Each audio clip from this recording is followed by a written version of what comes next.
Hello students, class 11th health and physical education में आपका स्वागत है। और फोर्थ चैप्टर में आज हम पढ़ेंगे कि जो व्यवसाय संबंधी कार्य कर रहे हैं, व्यवसायिक कर्मचारी हैं, उनके स्वास्थ्य की रक्षा के लिए कौन कौन सी संस्थाएं कार्यरत हैं। तो हम पहले तो यही जान लेते हैं कि उनके स्वास्थ्य को बचाए रखने के लिए या दुर्घटनाओं से उनकी रक्षा के लिए कई संस्थाएं हमारे देश में कार्यरत हैं। वे कौन कौन सी हैं? तो हम लिखेंगे व्यावसायिक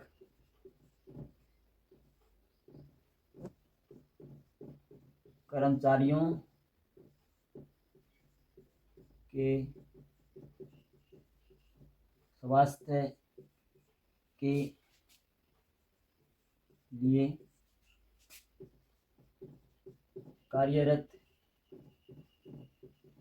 संस्थाएं। तो ये संस्थाएं अपने अपने स्तर पर कार्य करती हैं। तो सबसे पहले हम यहाँ पर लिखेंगे कि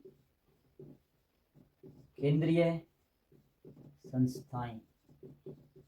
केंद्रीय संस्थाओं के अंतर्गत जो वे संस्थाएं आती हैं जो केंद्र स्तर पर पूरे देश के कर्मचारियों के स्वास्थ्य के नियम बनाती हैं या उनकी देखभाल के लिए अलग अलग योजनाएं पास करती हैं। तो इसमें हमारा श्रम विभाग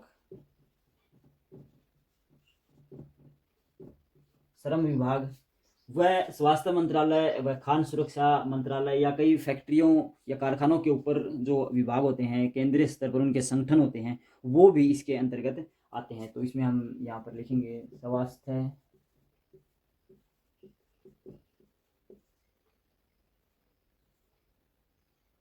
स्वास्थ्य मंत्रालय। तो स्वास्थ्य मंत्रालय के साथ साथ अलग अलग फैक्ट्रियों के अधिकारीगण होते हैं जो सेंट्रल स्तर पर, जो केंद्रीय स्तर पर पूरे कर्मचारियों का ब्यौरा रखते हैं और उनके स्वास्थ्य का जो भी अलग अलग योजनाएं हैं, अलग अलग नियम हैं या कानून पास करने होते हैं, तो वो उनका कार्य होता है। फिर है राज्य स्तर पर। राज्य स्तर पर राज्य की संस्थाएं होती हैं, राज्य संस्थाएं। तो राज्य संस्थाओं के अंतर्गत भी काफ़ी सारी संस्थाएं होती हैं। इसमें एक राज्य सरकार द्वारा मुख्य फैक्ट्री निरीक्षक होता है, मुख्य फैक्ट्री निरीक्षक। तो इसका कार्य होता है कि हर फैक्ट्री का ब्यौरा रखना, वहाँ के कर्मचारियों की गिनती रखना या फैक्ट्रियों में उनसे क्या क्या कार्य करवाए जा रहे हैं या फिर वो कार्य के दौरान क्या क्या उनको सुविधाएं दी जा रही हैं। तो यह मुख्य फैक्ट्री निरीक्षक नियुक्त जो देखता है, जिसकी नियुक्ति राज्य सरकार द्वारा अपने राज्य स्तर पर की जाती है। तो हर राज्य में मुख्य फैक्ट्री निरीक्षक होता है। उससे आगे जो और निरीक्षक होते हैं जो इसके नीचे होते हैं वे जिले वाइज। तो राज्यों में इस तरह इनका एक प्रकार से संस्थाएं फैली होती हैं, कार्यालय होते हैं। तो वो राज्य में मौजूद कारखाने फैक्ट्रियों में कार्य करने वाले कर्मचारियों के स्वास्थ्य की देखभाल के लिए ये अपना कार्य करते हैं, अपनी ड्यूटी निभाते हैं। तो फैक्ट्रियों का निरीक्षण करना भी इनका मुख्य कार्य होता है। तो जिले वाइज फैक्ट्रियों की रिपोर्ट मुख्य फैक्ट्री निरीक्षक को जाती है और फिर मुख्य फैक्ट्री निरीक्षक पूरे राज्य की रिपोर्ट केंद्र को भेजता है, जिससे हमें उनके बारे में पता चलता है, कारखानों के बारे में पता चलता है, कारखानों में कर्मचारियों की संख्या या उनको सुविधाएं दी गई हैं उनका पता चलता है। तो उनके लिए जो केंद्रीय स्तर पर योजनाएं बनाई जाती हैं या अनुदान दिए जाते हैं, जिसको हम कह सकते हैं कि जो भी आर्थिक सहायता दी जाती है, ग्रांट पास होते हैं, तो उनको देखते हुए, उनकी संख्या को देखते हुए या उनकी सुविधाओं के अभाव को देखते हुए वो नियम या ऊपर से आर्थिक सहायता मुहैया कराई जाती है। तो ये सब स्टेप वाइज कार्य होता है। इसके अलावा व्यावसायिक कर्मचारियों के स्वास्थ्य की देखभाल के लिए कुछ समन्वय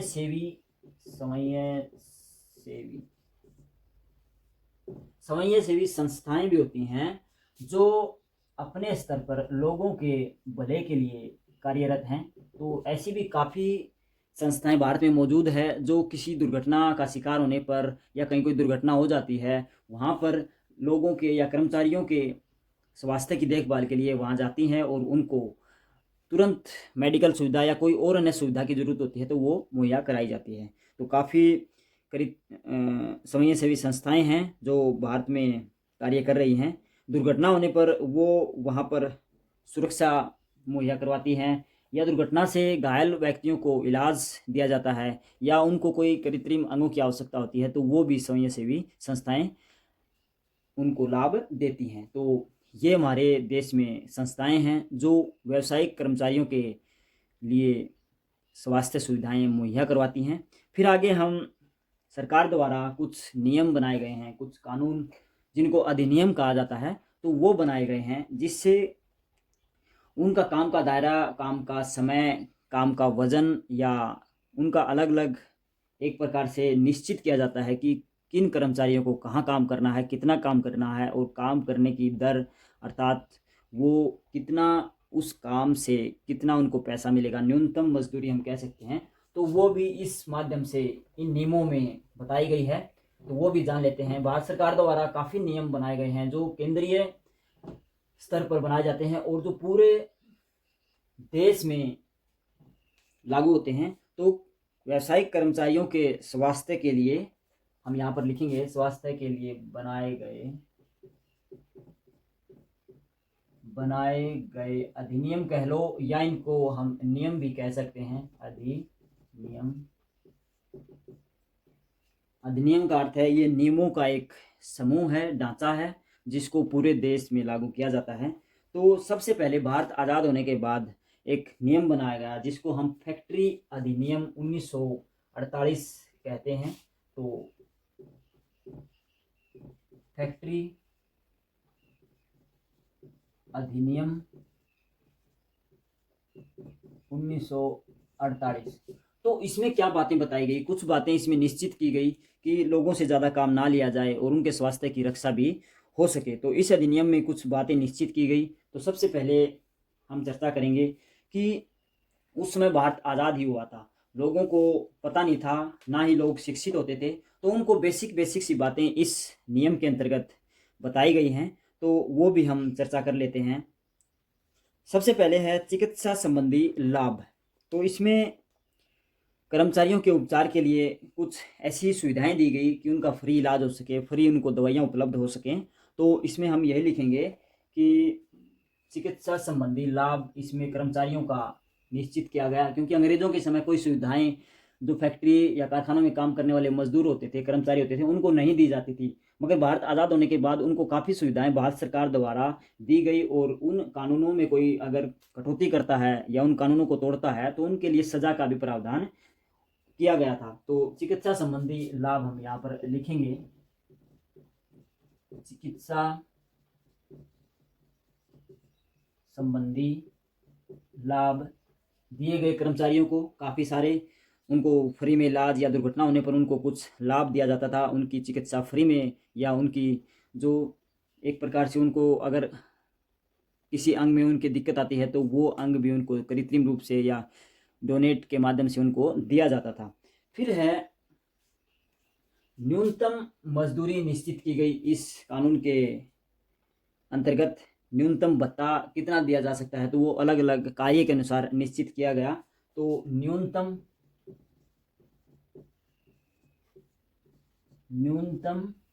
मजदूरी निश्चित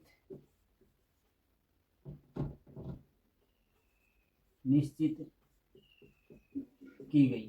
तो यह भी जरूरी हो जाता है क्योंकि अंग्रेजों के समय जो कर्मचारी होते थे उनसे बेगार ली जाती थी, फ्री में काम करवाया जाता था, या काम के बदले उनको बिल्कुल ही कम मजदूरी दी जाती थी। तो भारत सरकार ने न्यूनतम मजदूरी निश्चित की कि कर्मचारियों को इतना, या उनको इतना फ़ायदा तो होना चाहिए कि काम उनको अच्छा लगे और जिससे वो अपने परिवार का पालन पोषण कर सकें। तो इसके साथ साथ जो नंबर 3 पर हम लिखेंगे, जो खानों में काम करने, कोयला या लोहा या और जो भी खाने हैं, खनिज पदार्थ निकालने की, तो उनमें मजदूरों को सुविधाएं भी निश्चित की गई। वहाँ उनकी सुरक्षा व स्वास्थ्य के लिए काफ़ी कानून बनाए गए। तो वो भी इस नियम के अंतर्गत बनाया गया था। खान में काम करने वाले लोगों को सुविधाएं दी गई। तो पहले ऐसा कोई नियम नहीं होता था, मगर भारत सरकार द्वारा आज़ाद होने के बाद इन नियमों को बनाया गया। फिर है, अगर कोई दुर्घटना का शिकार हो जाता था, कोई कर्मचारी कार्य के दौरान किसी को दुर्घटना हो जाती थी या वो मृत्यु को प्राप्त हो जाता था, तो उसके परिवार को कुछ सुविधाएं या मुआवजा दिया जाता था। तो इसको श्रमिक मुआवजा हम कहेंगे।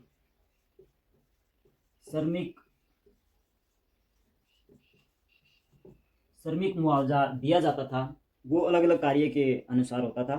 तो ये कुछ नियम फैक्ट्री अधिनियम 1948 में बनाए गए थे, मगर इन नियमों को भारत सरकार ने फिर से चेंज किया जो 1976 में,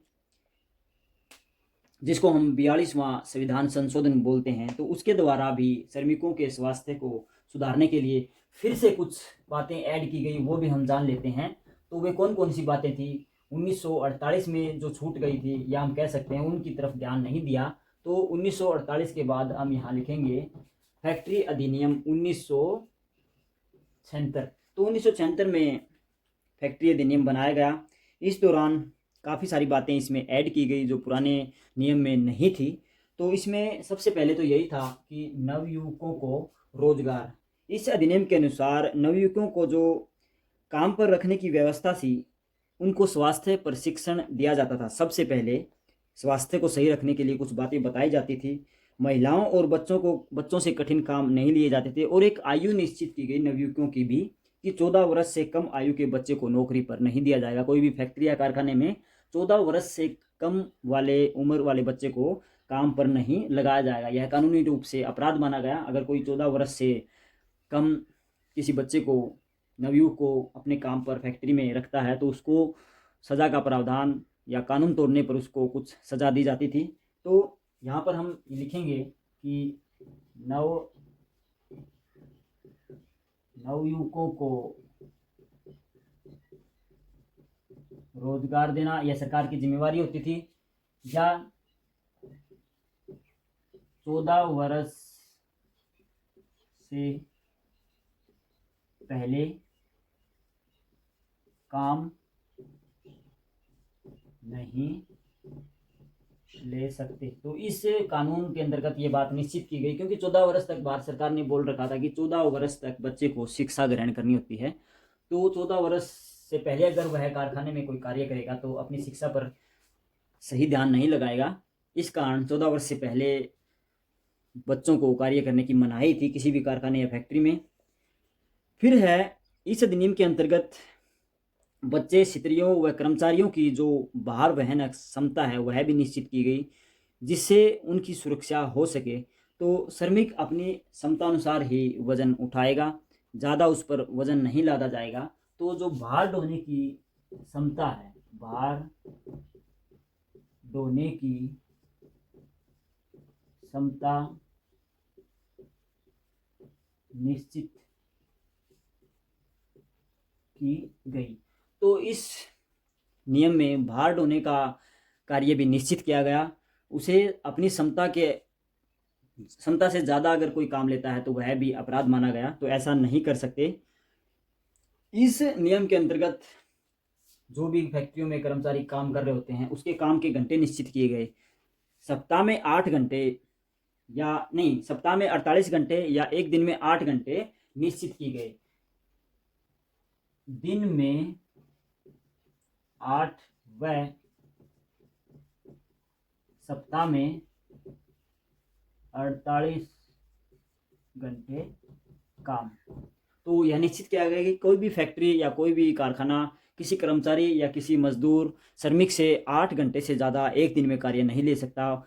अगर वह उसकी इच्छा है तो वह कार्य कर सकता है 8 घंटे से ज़्यादा, मगर उसकी इच्छा के विरुद्ध अगर 8 घंटे से ज़्यादा कोई कार्य करवाता है तो वह अपराध माना जाएगा। तो यह भी इसमें निश्चित किया गया। साथ में स्वास्थ्य सुरक्षा भी उपलब्ध कराई गई कि वहाँ पर रोशनी, सफाई, सुविधाएं होनी चाहिए। ये भी हम यहाँ पर लिख लेते हैं कि रोशनी, सफाई, हवा का प्रबंध भी होना चाहिए। रोशनी, सफाई, हवा का प्रबंध एक कारखाने में ज़रूरी है, फैक्ट्री में ज़रूरी है। उसके बिना दुर्घटना की संभावना अधिक होती है। इसके अलावा भी काफ़ी सारी बातें इस अधिनियम में जोड़ी गई कि कार्य क्षेत्र निश्चित किए गए। जो भी हमने अभी बात किया था, चीफ इंस्पेक्टर या जो भी उनको निरीक्षक हम कह सकते हैं, उनके कार्य अधिकार क्षेत्र निश्चित किए गए इस नियम के अंतर्गत। इसके अलावा इसमें एक और बीमा अधिनियम है, उसके बारे में भी हम चर्चा कर लेते हैं कि सुरक्षा जो राज्य कर्मचारी होते हैं उनका बीमा भी कराया जाता है फैक्ट्री के द्वारा या राज्य सरकार के द्वारा, वो भी हम देख लेते हैं एक बार यहाँ पर। तो इस बीमा के माध्यम से अगर कोई दुर्घटना हो जाती है तो व्यक्ति के परिवार वालों को काफ़ी आर्थिक सहायता दी जाती है। तो वह भी बनाया गया था भारत सरकार द्वारा। नंबर 3 पर हम इसकी चर्चा करेंगे।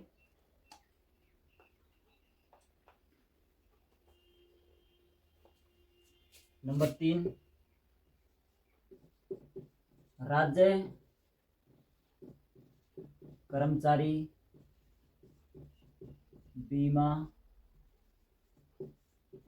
अधिनियम। तो इस कानून के अंतर्गत कौन सी बातें ली गई थी?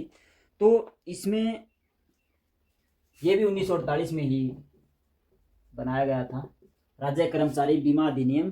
तो इसमें अगर कोई व्यक्ति दुर्घटना का शिकार हो जाता है तो उसको कुछ आर्थिक सहायता दी जाती थी उसके परिवार वालों को, या कुछ ऐसे कार्य निश्चित किए गए कि कोई व्यक्ति अगर बिजली का कार्य करता है, जोखिम वाला कार्य करता है, तो उसको निश्चित आय सुनिश्चित की गई कि इतनी आय उसको देनी है, इतनी उसको मासिक आय सभी को देनी पड़ेगी। इसके अतिरिक्त कर्मचारियों को अपनी अगर बीमा करवाना है तो अपनी आय का कुछ हिस्सा जमा करवाना पड़ता था, बाद में उसको मिल जाता था। अगर कोई दुर्घटना हो जाती है तो उसका पूरा लाभ उसको मिलता था। तो ये हमने व्यावसायिक कर्मचारियों के स्वास्थ्य के लिए, उनके स्वास्थ्य की रक्षा के लिए भारत सरकार द्वारा बनाए गए कुछ कानून पढ़े।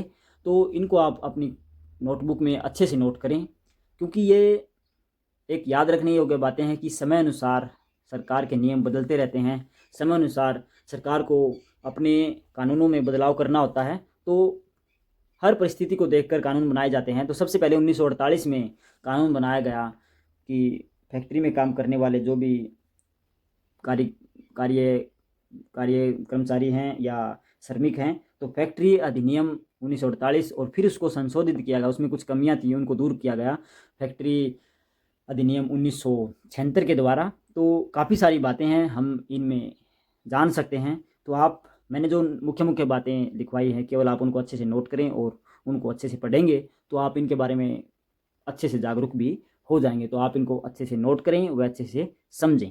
Thank you.